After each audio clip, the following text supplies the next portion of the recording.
তোমরা কি কেউ চিংড়ি মাছের চাটনি খেয়েছো? হ্যাঁ, ঠিকই শুনেছো, চিংড়ি মাছের চাটনি। এখানে শুধু মাছ না, দেখো একটু চিংড়ি মাছও আছে, আবার কিছু মাথাও আছে।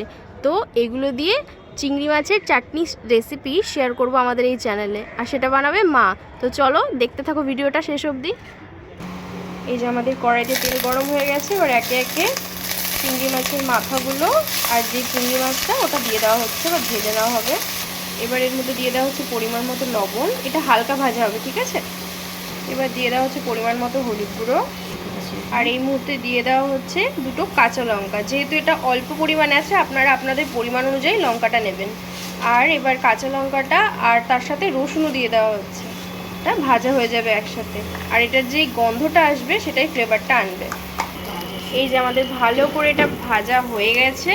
আর বলে রাখি, এটা সর্ষের তেলেই করবেন, তো স্বাদ আসবে। আর এই যে ভাজার যে গন্ধটা, এটা যে এখন দারুণ দারুণ একটা সেন্ট বেরোচ্ছে। তো এবার এটা শিলে বাটা হবে। এই দেখো বন্ধুরা, এবার এটা শিলে বাটতে হবে। তো শিলে বাটলেই আসবে আসল ফ্লেভার। আর আমরা তো সবাই জানি যে শিলে বাটার স্বাদটা কতটা হয়। দেখো, এই যে দেখো বন্ধুরা, পুরো রেডি হয়ে গেছে। এই যে এবার গরম গরম ভাতের সাথে সার্ভ করা হয়েছে।